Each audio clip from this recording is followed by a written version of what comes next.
When Hyrcanus recommended Herod and his associates more fit to govern, Antony was delighted.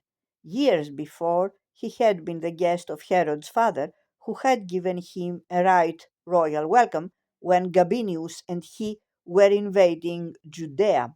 So he appointed the two brothers tetrarchs with the task of administering all Judea. The delegates exploded with fury, and Antony arrested 15 and locked them up with the fixed intention of putting them to death. The rest he sent packing with a flea in their ear. The result was greater turmoil in Jerusalem. A second delegation, 1,000 strong, was sent to Tyre, where Antony was resting on his way to Jerusalem.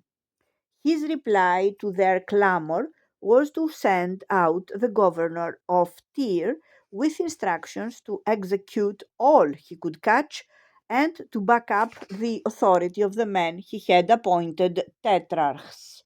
This procedure was forestalled by Herod, who went on to the beach with Hyrcanus and strongly advised them not to bring about their own destruction and land their country in war by senseless strife.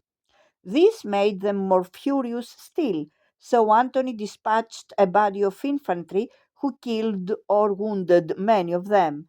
Hyrcanus saw to it that the dead were buried and the wounded cared for. Even so, the survivors would not keep quiet, but created such disorder in the city that Antony was actually goaded into executing the prisoners.